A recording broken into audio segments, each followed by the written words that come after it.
అందరికీ ప్రభుపేట వందనము తెలియపరచుకుంటూ నేటి దినం ఆరాధనకు ప్రేమతో ఆహ్వానిస్తూ ఉంటున్నాను. కొన్ని నిమిషములు లేఖన భాగములలో నుండి కొన్ని విషయాలు ధ్యానించనయింటుండగా ప్రభు తన ఆత్మ నడిపింపు ద్వారా మనం వాక్యంలో బలపడుతూ ఈ లోకంలో ఎదురయ్యేటటువంటి సమస్యలను ఎదుర్కొనే శక్తి ప్రభు వాక్యం ద్వారా మనకు అందించాలని ప్రార్థించుకుంటూ మనం ఆరంభించుకుందాం. ప్రేమ కనికరమయ మరియు ప్రభు కృపా సహితంగా ఉన్నటువంటి మా పరమ తండ్రి, నేటి ఉదయకాలంలో మీకు వందనాలు చెల్లిస్తూ ఉంటున్నాము. రాత్రి ఇచ్చిన విశ్రాంతిని బట్టి మీకు వందనాలు చెల్లిస్తూ ఉంటున్నాను. ప్రత్యేకంగా ప్రభువా, మీ యొక్క రాకడ కొరకు ఎదురు చూస్తూ ఉంటున్నటువంటి ప్రతి విశ్వాసాన్ని బట్టి మీకు వందనాలు చెల్లిస్తూ, ఇంకను మీరు రాకడ పర్యంతము మమ్మల్ని మేము ప్రభు జాగ్రత్త పరుచుకుంటూ ఈ లోకంలో మీ అందు విశ్వసించిన వారిగా జీవించే జీవితము కృప మాకు దయచేయమనియు, నేటి దినం ఆరాధనలో కూడా మీరు మాతో మాట్లాడి వాక్యం ద్వారా బలపడుతూ మీ రాజ్య వ్యాప్తికై ప్రభువా మాకు అందించినటువంటి ప్రభువా బాధ్యతను సంపూర్ణం చేసే కృప దయచేయమని యేసు నామములో వేడుకుంటున్నాను తండ్రి, ఆమెన్. ప్రియులారా, మంచిది, ఒక పాట పాడి మనము ప్రభువుని ఆరాధిద్దాం.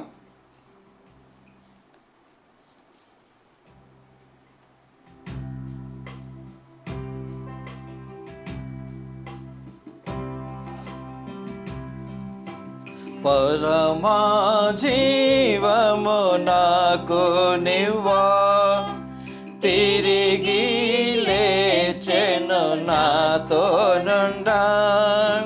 పరమా జీవము నాకు నివ్వా, తిరిగి లేచెను నాతో నుండా. నిరంతరము నన్ను నడిపించును, మరల వచ్చి యేసు కొనిపోవును. నిరంతరము నన్ను నడిపించును, మరల వచ్చి యేసు కొనిపోవును. యేసు చాలును, యేసు చాలును.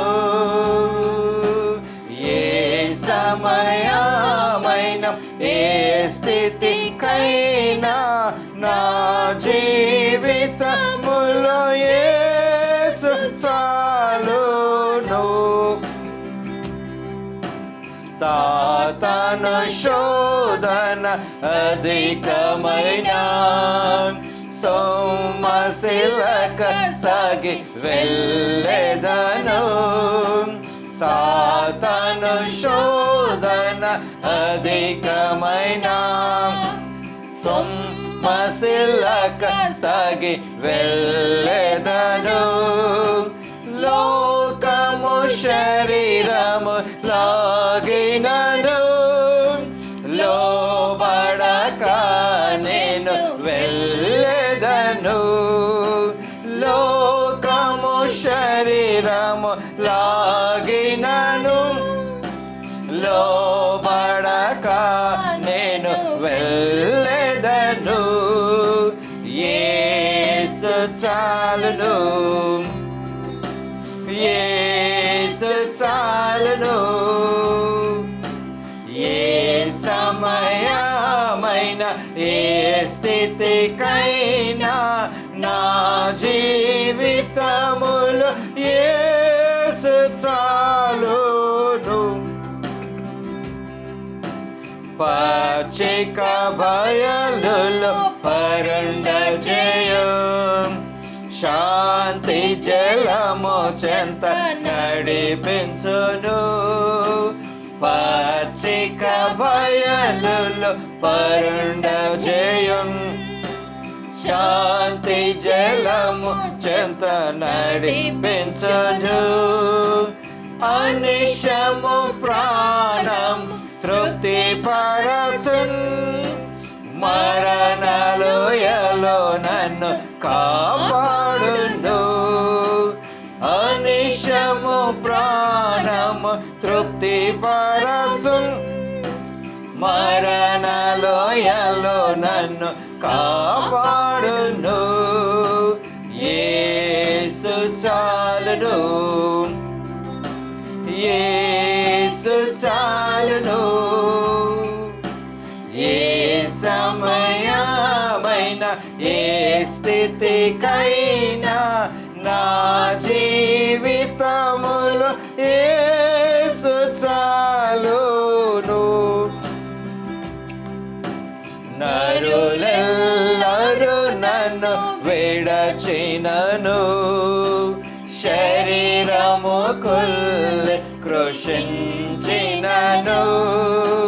నరులెల్లరూ నన్ను విడచినను, శరీరము కుళ్ళి కృషించినను. హరించిన ఐశ్వర్యము విరోధి వలె నన్ను విడచినను. హరించిన ఐశ్వర్యము విరోధి వలె నన్ను విడచినను.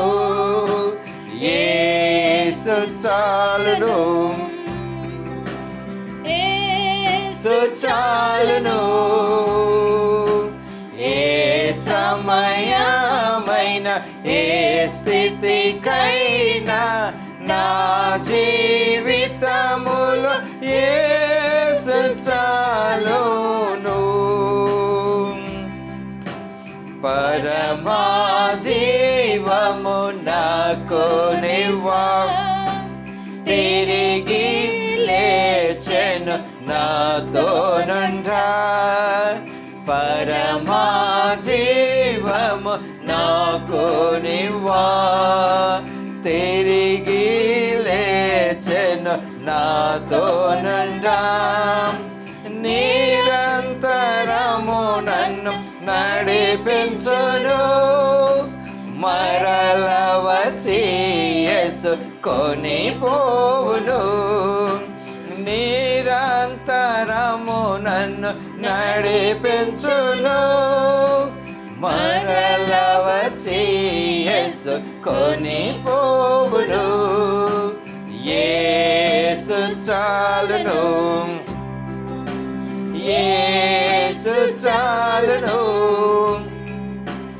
ఏ సమయమైన ఏ స్థితికైనా నా జీవితములో యేసు చాలును. ఫ్రెండ్స్, మంచిది. నేటి దినం మనము వాక్యం ధ్యానించుకుంటున్నాము. పరిశుద్ధ బైబిల్ గ్రంథము పాత నిబంధన, కొత్త నిబంధన. ప్రభు అయినటువంటి యేసు క్రీస్తు మానవుడిగా ఈ లోకములో అవతరించి శరీరధారివై కల్వరి శిలువ పైన తన ప్రాణాలు పెట్టడానికి బలమైన కారణము మానవుడు జన్మతా చేసుకున్నటువంటి పాపముల నుంచి విడుదలను అనుగ్రహించటానికి. అంటే పరమును వీడి ఆ ప్రభు అయిన యేసు ప్రభు ఈ లోకానికి రావటానికి బలమైన కారణము నన్ను రక్షించటం కొరకు అన్నది ముఖ్యమైనటువంటి ఉద్దేశం. అయితే ఈ యొక్క సత్యాన్ని అపవాది అన్నవాడు ప్రక్కతోన పట్టిస్తూ ఉంటాడు.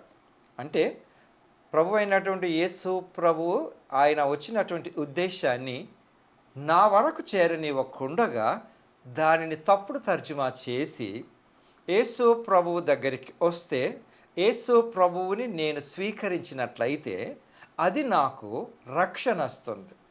రక్షణ అంటే నా పాపముల నుండి విడుదల అనుగ్రహిస్తుంది. అది బలమైన కారణం, ముఖ్యమైన కారణం, ఉద్దేశం అది. అయితే అపవాదికి ఒక వ్యక్తి తన పాపముల నుండి రక్షింపబడుట వాడికి ఇష్టం ఉండదు. ఒక వ్యక్తిని, అంటే అపవాది అన్నవాడు పాపి, వాడి పాపపు జీవితం యొక్క రాజ్యాంగం, అంటే వాడి యొక్క రాజ్య విస్తరణ కొరకు పాపులందరూ కనుక రక్షింపబడినట్లయితే వాడికి జనం ఉండరు. కాబట్టి అటువైపుకు వెళ్ళే వాళ్ళని, అంటే యేసు వైపుకు వెళ్ళే వాళ్ళని, సత్యాన్ని గ్రహించే వాళ్ళని తన వైపుకు తిప్పుకోవటం కొరకు మరి ఏ రకంగా యేసు వైపుకు తిరుగుతున్నటువంటి ప్రజలను తన వైపుకు తిప్పుకోవాలి అన్నదే ప్రస్తుతపు రోజుల్లో ప్రియులారా గమనించండి. వాక్యాన్ని అంగీకరించడానికి బదులుగా అనేకులు కూడా ఇదే వాక్యాన్ని తప్పుడు తర్జుమాలో చేయబడి చెప్పేటటువంటి ద్వారా ప్రజలు అత్యధికంగా ఆకర్షించబడుతూ ఉంటున్నారు. దాన్నే ప్రాస్పరిటీ గాస్పల్ అంటారండి. అంటే ధనశ్రేయస్సు కోరి అనే అర్థం వస్తూ ఉంటుంది. అంటే నీవు శ్రేయస్కరంగా ఉండాలి అని అంటే యేసు దగ్గరికి రా అని వినపడుతున్నటువంటి నినాదాలే ఉండొచ్చు, ప్రకటనలే ఉండొచ్చు, బహిరంగంగా లేదా వేరే రకంగా కూడా కొద్దిమందిని వీళ్ళెవరండి అని అంటే దీనికి ఆకర్షించబడుతున్నటువంటి సత్యమైన వాక్యమును ఎరుగని ప్రజలు, సత్యమైన వాక్యమును తెలియని ప్రజలు, సత్యమేదో అసత్యమేదో తెలియని ప్రజలు, బలహీనులైన ప్రజలు. బలహీనులు అంటే శారీరకంగా అనారోగ్యం ఒకటే కాదండి, జ్ఞానపూర్వకంగా అసలు సత్యమేది అసత్యమేది గ్రహించని వ్యక్తులు. ఉదాహరణకి ఫ్రెండ్స్, నీవు యేసు చెంతకు వస్తే నువ్వు ఆశీర్వదింపబడతావు అని నేనే కనుక నిన్న మాట్లాడినట్లయితే ఆ ఆశీర్వాదం నాకు కావాలని వచ్చేవాళ్ళు అత్యధికంగా ఉండొచ్చు. కానీ నేను యేసు చెంతకు నేను ఎందుకు వస్తున్నానని నేను ఒకసారి ఆలోచించుకోవాలి. కాకపోతే నా యొక్క బలహీనత అంటే ఎగ్జాంపుల్, అనారోగ్యంగా నేను ఉండొచ్చు, పేదరికం అంటే ఆస్తి పరంగా డబ్బు పరంగా పేదరికంలో ఉండొచ్చు, ఉద్యోగం లేకుండగా నేను కష్టపడుతూ ఉంటుండొచ్చు, ఉండటం కొరకు వసతులు లేకుండగా నేను కష్టపడుతూ ఉంటుండొచ్చు, లేదా ఎప్పుడు నేను మరొకరే నా గురించి ప్రార్థన చేయాలి అని నేను ఆధారపడి ఉండొచ్చు. ఇటువంటి వ్యక్తులను దృష్టిలో పెట్టుకొని నేను వీళ్ళను నా వైపుకు తిప్పుకోవటం కొరకు వాక్యాన్ని, బైబిల్ను, పరిశుద్ధ గ్రంథాన్ని నేను తప్పుడు తర్జుమా చేసే అవకాశం ఉంది కూడా.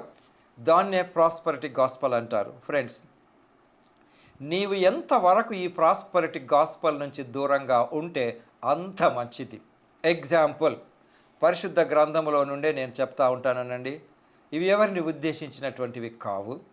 ఒక వ్యక్తి జాగ్రత్త పడటం కొరకు మనం హైవేల పైన వెళ్తుంటున్నప్పుడు చాలా జాగ్రత్తలు పాటించమని ఉంటుందండి. రోడ్ డైవర్షన్ అని ఉంటుంది ఏమండి, లేదా స్పీడ్ బంపర్స్ ఉంటున్నాయని ఉంటుంది. రెండవది, ఇంకా హైవేల పైన హోటల్స్ ఎక్కడున్నాయో మనకు సూచన ఉంటుంది. పెట్రోల్ పంప్ నీకు ఎంత దూరంలో ఉందో ఎక్కడో ఒక చోట నోటీస్ బోర్డు ఉంటుంది. హోటల్స్లోకి వెళ్తున్నప్పుడు కూడా మైండ్ యువర్ హెడ్ అని ఉంటుంది. అంటే మెట్ల కింద నుంచి వెళ్తున్నప్పుడు తల తగిలే అవకాశం ఉంటున్నప్పుడు ఇవన్నీ హెచ్చరికలు ఎందుకు అండి అంటే నా యొక్క వెల్ఫేర్ కోరి. అంతేకాదు, మీరు సూపర్ మార్కెట్లో కానీ ఏదైనా ఎక్కడికైనా ఎయిర్పోర్ట్లోకి వెళ్ళినప్పుడు వెట్ ఫ్లోర్ కేర్ఫుల్ అని ఉంటుంది. అంటే భూమి అంటే ఆ ఫ్లోర్ తడిగా ఉంది, ఎందుకుంటాయండి అంటే నా యొక్క యోగక్షేమం కోరి నాకు రెండవ వ్యక్తి చెప్తా ఉంటున్నాడు. కానీ ఇక్కడ వాక్యం విషయంలోని కనుక వచ్చినట్లయితే ఇదే వాక్యాన్ని తప్పుడు తర్జుమా చేసి చెప్పటం మొదలు పెడతారండి. ఉదాహరణకి, ప్రియులారా జాగ్రత్తగా ఉండండి. ఈ ప్రాస్పరిటీ గాస్పెల్కి ఎంత దూరంగా ఉంటే నువ్వు ఆధ్యాత్మికంగా పదాలను గమనించండి, ఆత్మీయంగా నువ్వు అంత వర్ధిల్లటానికి. ఈ ఆత్మీయంగా వర్ధిల్లిన వారు చూడండి, ఈ లోకంలో ప్రాపర్టీస్ ఉండకూడదని కాదు, మెటీరియల్స్ ఉండకూడదు అని కాదు, కానీ నేను ఆనందిస్తున్నటువంటి ఆ తృప్తి, సాటిస్ఫాక్షన్ స్పిరిచువల్గా ఉన్న దాంట్లో ఈ యొక్క మెటీరియలిజం అన్నది అవసరం లేదండి. అలాగని అసలు ఈ వస్తు వాహనాలే అక్కర్లేదు అని బైబిల్ చెప్పటం లేదు. దేవుడు నేను ఆశీర్వదించిన మొట్టమొదటి ఆశీర్వాదం ఏంటంటే నీవు నరకంలోనికి వెళ్ళకుండగా పరలోకానికి వెళ్ళటం కొరకే యేసు ప్రభువు ఈ లోకానికి వచ్చాడు. కానీ ఇదే సత్యాన్ని చెప్పుతున్నటువంటి వ్యక్తి ఏ రకంగానంటే తేనె పూసిన కత్తి మాదిరిగా, లేకుంటే షుగర్ కోటెడ్ పెప్పర్ మాదిరిగా, అంటే మిరియాలు లోపట మిరియాలే కానీ పైన అంతా కూడా షుగర్ బెల్లం పాకంలో ముంచినట్టుగా షుగర్ కోటెడ్ పెప్పర్ అంటారు. అయితే ఈ వాక్యాన్ని తప్పుడు తర్జుమా ఎలా చేస్తాడు, ఏం చేస్తూ ఉంటున్నారని కనుక గమనించినట్లయితే అసలు ఆది కాండము 3వ అధ్యాయం అంటే 1వ అధ్యాయం దేవుడు సృష్టిని చేస్తాడు. 2వ అధ్యాయంలో ఆదామును అవ్వను అంటే ఒక పురుషుణ్ణి ఒక స్త్రీని చేస్తాడు. 25 వచనాలతో 2వ అధ్యాయం ముగుస్తుంది. 3వ అధ్యాయంలో అపవాది ఈ జంటని చెడగొట్టడం కొరకు వస్తాడండి. వాడు రావటంతో ఇది నిజమా అనే అనుమాన బీజంతో ఈ జంట మధ్యలో దూరుతాడు. సరే, అవ్వతో మాట్లాడా, ఆదాం గారితో మాట్లాడినాడా, దాన్ని కాసేపు పక్కకు పెట్టినట్లయితే అవ్వతోటే మాట్లాడతాడు. ఇక్కడ ఆదాము అవ్వ ప్రస్తావన కాదు, కానీ అదే ఆది కాండము మొదటి వచనములో వారికి ఉన్నటువంటి తలంపులను తికమక చేస్తాడు, తారుమారు చేస్తాడు. దేవుడు పలికిన వాక్యమునే తిరగేసి వాళ్ళతో మాట్లాడతాడు. దీన్ని రాంగ్ ఇంటర్ప్రిటేషన్ అనొచ్చు, తప్పుడు తర్జుమా అనొచ్చు. ఇది నిజమా? దేవుడి తోట మధ్యలో ప్రతి చెట్ల ఫలమును తినవచ్చునని, ఒక పండును తినకూడదని దేవుడు చెప్పినట్టు దేవుడు చెప్పిన మాటే కదండి అది. అంటే వీరి యొక్క పరిస్థితిని గమనించి, అంతేకాకుండా అసలు వారు దిగంబరులుగా ఉన్నారు, ఏ ప్రాబ్లము లేదు, వంట ప్రాబ్లము లేదు, ఏ ప్రాబ్లం లేదు, వృక్ష ఫలములను ఆహారంగా చేసుకొని తింటున్నారు. అయితే ఇదంతా చెబుతూ వారికి ఎటువంటి ప్రాస్పరిటీని బోధించాడు అపవాది చూసినారంటే, ఈ వృక్ష ఫలములు తిన్నప్పుడు మీ కనులు తెరవబడుననియు మీరు దేవతలు ఉందురనియు ఇక్కడ ఆశ చూపాడండి. అసలు ఆశ కూడా చెప్పాలంటే అది కూడా తక్కువే, కానీ అవతలి వ్యక్తులు తీసుకున్నటువంటి విధానం చూడండి. తెలుగు బైబిల్ ప్రకారం చూసినట్లయితే ఆది కాండము 1:26లో దేవుడు తన పోలిక చొప్పున నరులో చేయదామని అనుకున్నాడంటే, దేవుడి పోలికలో చేయబడిన ఆదాము అవ్వలు. ఈ అపవాది ఏమంటున్నాడు? మీరు దేవతల బలవంతులు అంటున్నాడు. అసలు దేవుడు ఎక్కువ, తర్వాత నెక్స్ట్ పిక్చర్లో దేవతలు వస్తారు, దేవదూతలు అంతా ఉంటారు, మీరు అలా అవుతారని చెప్పినప్పుడు, అంటే వాడు చెప్పిన విధానము, చూపినటువంటి విధానము ఇతరులకు ఆకర్షణీయంగా ఉందండి. ఫ్రెండ్స్, ప్రస్తుత పరిస్థితులలో కూడా ఈ ప్రాస్పరిటీ గాస్పల్ చెప్పే వాళ్ళంతా కూడా ఆ యొక్క స్క్రిప్చర్ని ట్విస్ట్ చేసి చెప్పడం జరుగుతూ ఉంటుందండి. అంటే అవతలి వ్యక్తి దానికి లొంగిపోయే విధంగా వీరి విధానం ఉంటుంది. కాబట్టి ఫ్రెండ్స్, జాగ్రత్తగా ఉండండి. Property, prosperity, materials temporary. నువ్వు ఈ యొక్క దేవుడు నిన్ను ఆశీర్వదిస్తాడు, అలా చేస్తాడు, ఆశీర్వదిస్తాడు, నో డౌట్ ఎట్ ఆల్. కానీ ఆశీర్వదించడానికి కొన్ని కండిషన్స్ ఉంటాయి. యోహాను సువార్త 15వ అధ్యాయంలో నేను ద్రాక్షావళిని, మీరు నా తీగలు అంటాడు, మీరు నా యందు నిలిచి ఉంటేనే మీరు ఫలిస్తారని చెప్తాడు. కొన్ని విధానాలు ఉన్నవి. కానీ ఈ యొక్క అపవాది అన్నవాడు, ఆ అపవాది యొక్క సంతానము అనుచరులు ఇప్పటికీ ఉన్నారు. ఈ అపవాది అనుచరులు మరి క్రీస్తు దగ్గరికి వెళ్ళే ప్రజలను తన వైపుకు తిప్పుకోవాలి అని అంటే, నేను ఆ క్రీస్తు గురించి చెప్పబడుతున్నటువంటి వచనాన్నే తీసుకొని, ఆ వాక్యాన్ని తీసుకొని, పరిశుద్ధాత్మ ప్రేరణ ద్వారా వ్రాయబడినటువంటి వాక్యాన్ని నా సొంత జ్ఞానంతో ట్విస్ట్ చేసి ప్రజల దగ్గరికి తీసుకెళ్ళిపోతూ ఉంటున్నాను. ఉదాహరణకి యోహాను సువార్త 10వ అధ్యాయం 10వ వచనంలో నేను గొర్రెలకు మంచి కాపరిని అంటాడు యేసు ప్రభు. ఎక్సలెంట్. తరువాత గొర్రెలు నా స్వరం వింటాయి. తరువాత ఏమంటాడు? నా యొక్క గొర్రెలు నా స్వరం వింటాయి, నా దొడ్డిలోనికి వస్తాయి. ఇక్కడ దొంగ దోచుకొనుటకును నాశనము చేయుటకును వస్తాడు. అయితే ఇక్కడ యేసుప్రభు ఇంకొక మాట అంటాడు. ఇవన్నీ చెప్తున్నాడు యేసుప్రభు, నేను సమృద్ధి జీవము కలిగించుటకు వచ్చానని యేసుప్రభు చెప్పాడు. సమృద్ధి జీవము అంటే ఏంటండి? బైబిల్ ప్రకారము ఈ లోకాన్ని నేను విడిచిపెట్టిన తరువాత, ఈ లోకాన్ని నేను విడిచిపెట్టిన అందరం విడిచిపెడతామండి.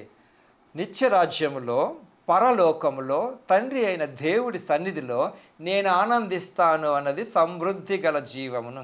దీనిని రాంగ్ ఇంటర్ప్రిటేషన్ నాకు ఎలా అందిస్తూ ఉంటున్నాను? సమృద్ధి గల జీవితము అనగానే నేను ఆహారం కొరకు ఎదురు చూస్తున్నప్పుడు ఆ మాట్లాడేటటువంటి వ్యక్తి సమృద్ధి గల జీవం అంటే నువ్వు తిండికి కష్టపడతా ఉంటున్నావు, దేవుడు నీకు 4 పూటల భోజనం ఇస్తాడు, 3 పూటలు ఈ ఆహారం ఇస్తాడు, నీకు ఉండటానికి వసతి లేదు, నీకు ఇల్లు ఇస్తాడు, నువ్వు అనారోగ్యం కొరకు ఎదురు చూస్తున్నావు, ఆరోగ్యం ఇస్తాడు అనే ఆ వీటిని ఇక్కడ 2 వ్యత్యాసాలని. ఒకటి ఇహలోకమందు సమృద్ధి, వీటికి నన్ను క్రోడీకరిస్తాడు. యేసు ప్రభు మాట్లాడిన విషయం ఏంటంటే పరలోకమందు నీకు సమృద్ధి అని అక్కడ అంటాడు. ఫ్రెండ్స్, గమనించాలి. సో ఇప్పుడు నేను ఆకర్షితుని కావచ్చు.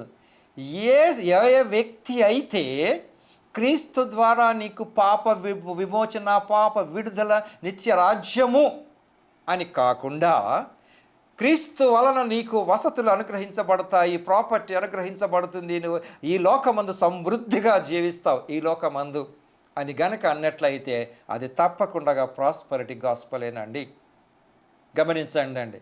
సో అసలు నాకు సత్యమేదో తెలియనప్పుడు నాకు ఈ వ్యక్తి యొక్క అంటే ఎవరో అన్నది పక్కగా పెట్టాడు. కాబట్టి వాక్యం యేసుప్రభు అదే అంటాడు. అంచె దినముల యందు అబద్ధ ప్రవక్తలు చాలామంది వస్తారండి. సమృద్ధి గల జీవము నాకు అనుగ్రహిస్తుంటున్నాడు అన్నది సమృద్ధి, ఎటర్నల్ లైఫ్. ఏమండి?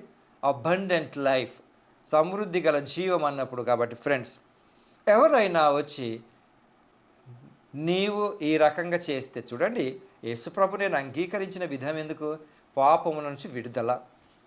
జక్కయ్య యేసుప్రభుని ఇంట్లో చేర్చుకున్నప్పుడు యేసుప్రభు ఏమంటాడు? ఆయన ప్రాపర్టీ పేదలకు ఇచ్చినప్పుడు, ఇప్పుడు ఈ యొక్క సమృద్ధి గల జీవం అన్నప్పుడు పేదలు సమృద్ధిగా ఉన్నారని అనుకోవాలి, కానీ అది కాదు కదా. నీవు ఎవరికైతే డబ్బు ఇచ్చినావో వాళ్ళందరికీ సమృద్ధి గల జీవం వచ్చిందని యేసుప్రభు అనలా. లూకాసు వార్త 19వ అధ్యాయం. నీవు డబ్బును కాదనుకొని నీ మనసులో కలిగినటువంటి మార్పును నన్ను ఎప్పుడైతే చేర్చుకున్నావో దాన్ని బట్టి ఏమంటాడు? ఇతడును అబ్రహాము కుమారుడే ఎందుకనగా నేడు నీ ఇంటికి రక్షణ వచ్చి ఉన్నది. అదే అండి. ఇప్పుడు ప్రాపర్టీ విషయంలో కనుక వచ్చినట్లయితే నా గురించి ఎవరో ప్రార్థన చేసి ప్రవచనం చెప్పి నువ్వు అది కాబోతున్నావు, మేడగదుల్లో తిరగబోతున్నావు అని నాకు చెప్పినప్పుడు అది నాకు ఆకర్షణీయంగానే ఉండొచ్చండి. I have to be careful. అది ఇక్కడ వాక్యం యేసుప్రభు చెప్పింది. దొంగ దోచుకో. ఇప్పుడు నిజానికి చెప్పాలంటే ఇప్పుడు నాకు నువ్వు సమృద్ధి గల జీవము, నీకు వస్తువు ఉంటుంది, కారు కొంటావు, ఇది కొంటావు, బంగ్లా కొంటావు అని చెప్పినప్పుడు అది కాదండి. దేవుడు నాకు ఇవ్వాలనుకున్నది నాకు ఇస్తాడు, నో డౌట్. కానీ వాటి కొరకే నేను యేసుప్రభు దగ్గరికి వస్తున్నాను అన్నది ప్రాస్పరిటీ గాస్పెల్. అది. సో తర్వాత ఇంకేమంటున్నాడు పరిశుద్ధ గ్రంథంలోనే? యాకోబు పత్రిక 4వ అధ్యాయం 2వ వచనంలో ఇక్కడ మీరు అడుగుట లేదు కాబట్టి మీకు దొరకటం లేదని అక్కడ ఉందండి. ఈ యొక్క కొన్ని సందర్భాలలో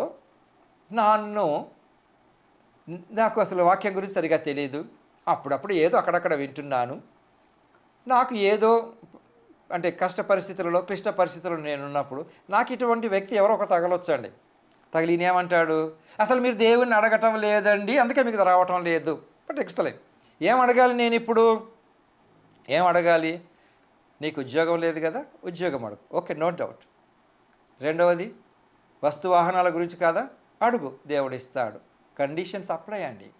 యేసు ప్రభు కల్వరి శిలువ పైన మరణించక ముందు ఆ రోజు రాత్రి ప్రార్థించుకుంటూ ఏమన్నాడు? ప్రభువా, నాకు ఇది కష్టంగానే ఉంది, ఈ పాత్ర తొలగిస్తే బాగుంటుందేమో అన్నాడు. కానీ అంత దుఃఖకరంలో కూడా ఒక మాట అంటాడు, నీ చిత్త ప్రకారం కానివ్వండి. ఆ షరతులు నేను పాటించాలి. నేను ఏది అడిగినప్పటికీ తండ్రి చిత్తం కనుక లేకుంటే అది నెరవేరదు. కాబట్టి ఇప్పుడు నేనేం అడుగుతా ఉన్నాను? కేవలం వస్తువాహనాలు, ఆరోగ్యము, డబ్బు, ఇది ఇవన్నీ అడిగినప్పుడు కూడా ఇక్కడ నాకు నేర్పే వ్యక్తి నువ్వు అడుగు నువ్వు పొందుకుంటావు, నువ్వు అడుగు నువ్వు పొందుకుంటావు అంటే దేవుణ్ణి నేను అడగవలసింది ఆయన చిత్తము నా జీవితంలో ఎలా ఉందో కనుక్కోవాలి. అది కదా. ఆయన చిత్తము కనుక్కొనకోకుండా చూడండి, అది నాకు బయలుపడాలని ఏమీ లేదు. కానీ నా ప్రార్థనలో నేను అడుగుతున్నది ఏం అడుగుతున్నాను? మరి అక్కడ ఏమంటారు? మీరు అడగటం లేదు, మీరు అడిగినను శరీరేచ్ఛల గురించి, భోగభాగ్యముల గురించి అడుగుతున్నారు కనుక మీరు పొందటం లేదు. కండిషన్ ఉంది కదండి. కాబట్టి నేనేం అడుగుతున్నానో కూడా నేను తెలుసుకోవాలి. కేవలం నువ్వు అడుగు అడుగు అడుగు అని నన్ను ప్రేరేపింపజేసి కేవలం అడగటమే నేర్పినటువంటి వ్యక్తి దేవుణ్ణి స్తుతించటం కూడా నాకు నేర్పాలి. అది నా పాయింట్. అంటే నేను నేర్చుకోవాల్సినట్టు దేవుణ్ణి స్తుతించకుండా నా ప్రార్థన, ఆయన చిత్తాన్ని నెరవేర్చకుండా నా ప్రార్థన అంటే ఆయనతో మాట్లాడడం కదండి. కేవలం అడగటమే కాదు. ఈ లోకంలో నాకు ఏది అవసరమో దేవుడికి తెలుసు. అలాగని చెప్పి ఇష్టం వచ్చినట్టు అజాగ్రత్తతో ఉండమని కాదు. కాబట్టి ఉదాహరణకి నేను ఎదురు చూస్తూ ఉంటున్నాను, ఏదో మేబీ ఏదైనా వస్తువు కొరకు, నాకు అంతగా జ్ఞానం లేదనుకోండి, వాక్యం గురించి తెలియనప్పుడు నాకు ఇటువంటి వ్యక్తులు ఎవరైనా తగిలినప్పుడు, అంటే ప్రాస్పరిటీ గాస్పల్ గురించే మాట్లాడుతున్నాను నేను. ప్రభువు సన్నిధికి నడిపించటం వేరు, కేవలం ప్రాస్పరిటీ గురించి నడిపించటం వేరండి. ఆ జ్ఞానం దేవుడు మనకిచ్చాడు, దాన్ని ఉపయోగించాలి ఫ్రెండ్స్. తర్వాత ఇందాక అడగండి, మీరు అడగటం లేదు కదా నాకు చెప్పినప్పుడు నాలో ఒకలాంటి పిరికితనం, భయం, అమ్మో నేను అడగటం లేదు కాబట్టి నాకేమి దొరకటం లేదు, అడగటం లేదు కాబట్టి నాకేమి దొరకటం లేదు అని చెప్పి కొన్ని సామెతలను కూడా వాళ్ళు వాడతారండి. అన్ని సామెతలు అన్ని పాజిటివ్ సామెతలు కాదు, గుర్తుపెట్టుకోండి. సామెతలు అంటే పరిశుద్ధ గ్రంథంలో రాయబడినటువంటి సామెతలు కాదు. ఈ లోకంలో ఉండేటటువంటి సామెతలు కూడా అన్నీ పాజిటివ్ కాదు, కొన్ని నెగటివ్ మీనింగ్లో కూడా ఉంటాయి. కాబట్టి నువ్వు అడగటం లేదు అని నీకన్నా నేర్పించినటువంటి వ్యక్తి ఇంకొక మాట కూడా నీకు ఏదైనా అడగాలని అనుకుంటే నువ్వు నా దగ్గరికి రా, నేను అడుగుతా దేవుణ్ణి. ఓకే, రికమెండేషన్, నో ప్రాబ్లం, పర్వాలేదు. కానీ వాక్యము అలా ఏం చెప్పింది అని అంటే, నువ్వు ఏం అడగాలనుకున్నా తండ్రి అయిన దేవుడికి నువ్వు డైరెక్ట్గా ప్రార్థన చేయి. ఆ యొక్క నడిపింపు, ఆ యొక్క ధైర్యం ప్రతి ఒక్కరిలో ఉండాలండి. ఎవరికైతే ఇది ఉండదో, దేవుడు నువ్వు ప్రార్థన చేసినా వింటాడు. ప్రభువా, తండ్రి, నువ్వు నా కొరకు ఈ లోకంలోనికి వచ్చినావు, నీకు వందనాలని చెప్పినప్పుడు ఆయన వింటాడండి. కానీ నేనేం చేస్తూ ఉంటుండొచ్చు, నీకు బదులుగా నిన్ను బలహీనను చేసి నువ్వు నా ద్వారానే తప్ప తండ్రి అయిన దేవుని యొక్క ప్రార్థన చేయలేవని కాకుండా నీ కొరకు నేను అడుగుతున్నాను అన్నట్టు ఒకరికొకరు ప్రార్థన చేసుకోవాలి. అలా కాదు అని కాదు వాక్యం చెప్పింది.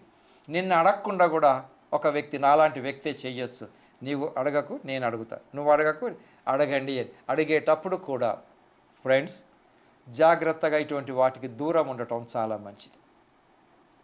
ఈ లోకంలో ఉదాహరణకి కనుక చూసినట్లయితే పౌలు గారు కొరింథీ సంఘానికి రాస్తూ ఒక మాట అంటాడు. 2వ కొరింథీయులకు రాసిన పత్రిక 8వ అధ్యాయంలో 9వ వచనంలో, ధనవంతులు కావాలనని నేను ధనవంతుణ్ణి కావాలనని క్రీస్తు దరిద్రుడైనాడు. ఓకే, ఈ వచనం కూడా గమనిద్దాం. నేను ధనవంతుని కావాలనని క్రీస్తు దరిద్రుడాయను కల్వరి శిలువ పైన మరణించినాడు. ఓకే, ఇప్పుడు ధనవంతులు కావాలని అనగానే నాకు వెంటనే గుర్తుకొచ్చేదిగా నోట్ల కట్టలు, లంకె బిందెలు, డబ్బు, బ్యాంక్ బ్యాలెన్స్. నో, ధనవంతులు కావాలని అంటే తండ్రి అయిన దేవుని యందు నేను ఉంటూ అసలు ఆనందం, సంతోషం, ఆత్మీయతని నేను ధనవంతునమండి. ఆ పదాన్ని తప్పుడు తర్జుమా, నువ్వు ధనవంతుడు అవుతావు, అసలు క్రీస్తు శిలువ పైన మరణించిందే నీకు డబ్బు ఇవ్వటం కొరకు అని అంటే అది ప్రాస్పరిటీ గాస్పల్. దానికి దూరంగా ఉండాలి.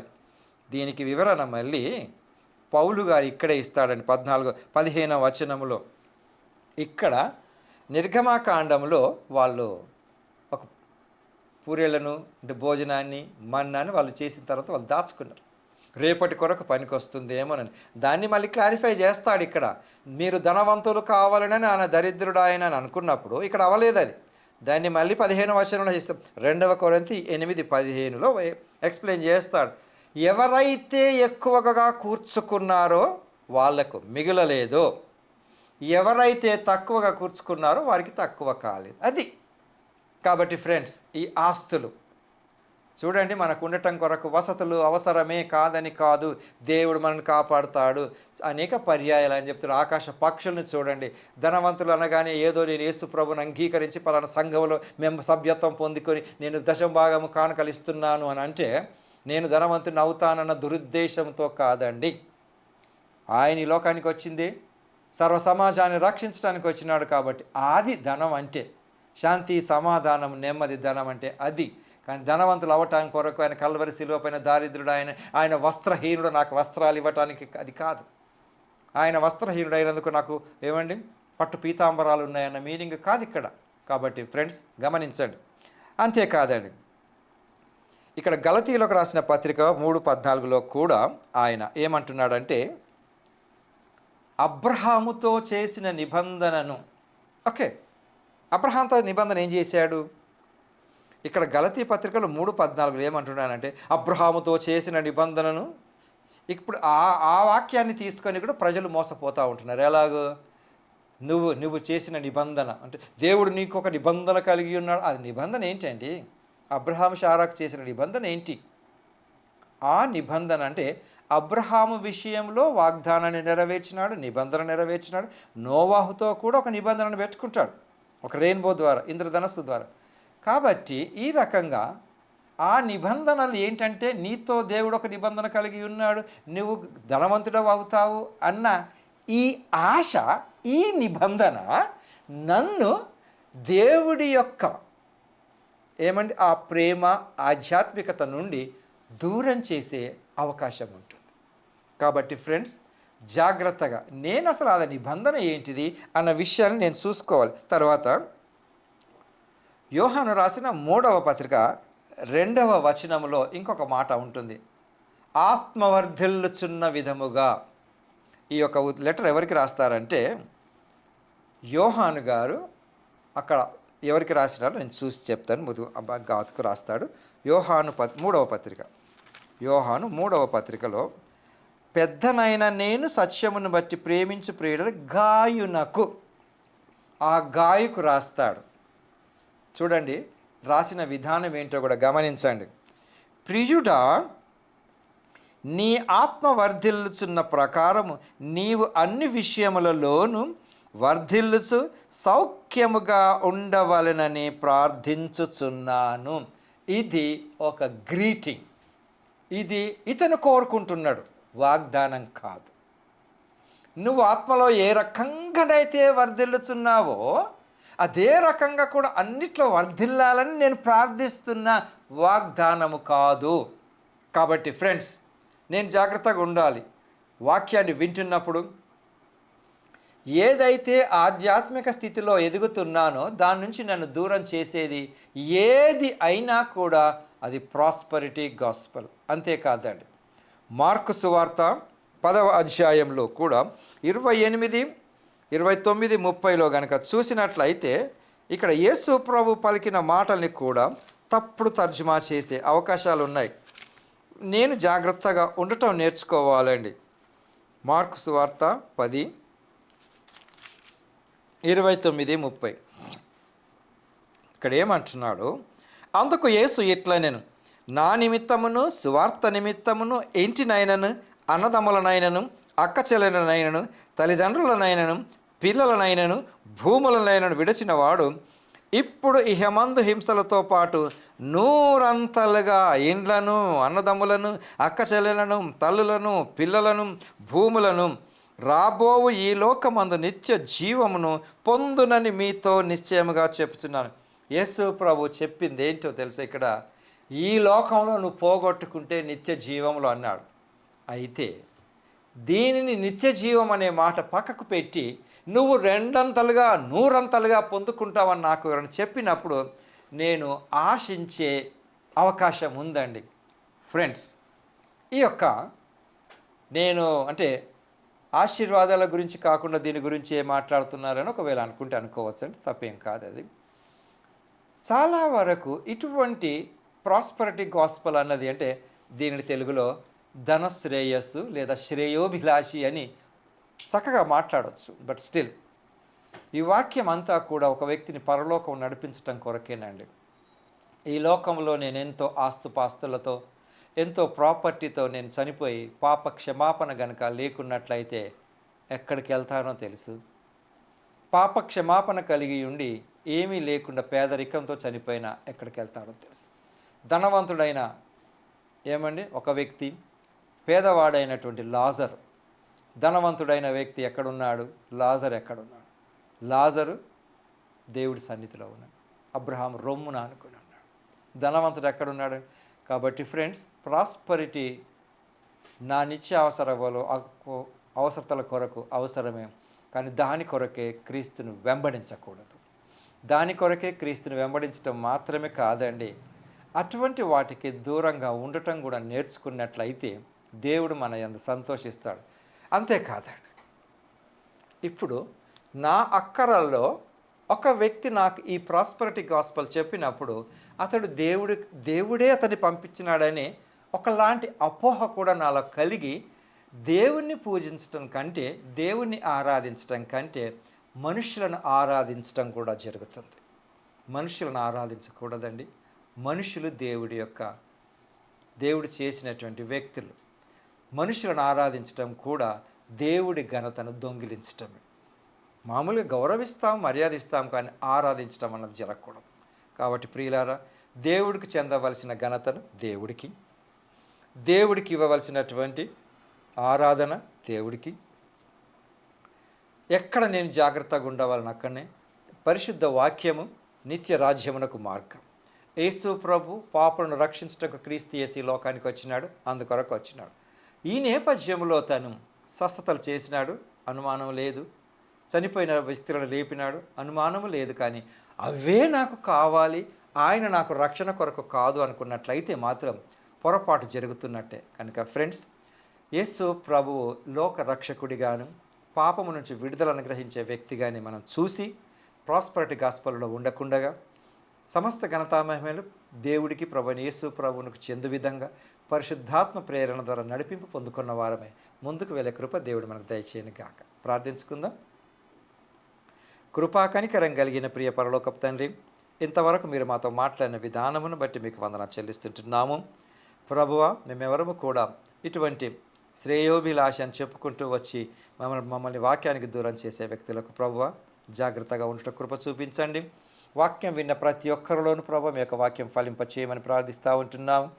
ఎవరు కూడా ఇటువంటి ఇహలోక సంబంధమైనటువంటి వాటికి మొగ్గు చూపకుండగా, ఆశ చూపకుండగా, దాని అంత పడిపోకుండా ఉండే కృప చూపమని మరి ఒకసారి మీరు మాతో మాట్లాడిన విధానం బట్టి మీకు వందనాలు చెల్లించుకుంటూ రానున్న దినములలో ప్రభు నిత్య రాజ్యం కొరకు మీరు మాకు చేసినటువంటి ఆ యొక్క కల్వరి శిలువ త్యాగం బట్టి మీకు వందనాలు చెల్లించుకుంటూ మీ కొరకై సిద్ధపడి రానున్న దినములలో ప్రభు మేము ఇంకా ఆధ్యాత్మిక ఎదిగే కృప చూపమని యేసు నామములో వేడుకుంటున్నాను తండ్రి. ఆమేన్. మంచిదండి. తిరిగి మనం కలుసుకొని పర్యంతం ప్రభు కృప మనకు తోడై ఉండును గాక. ఆమేన్.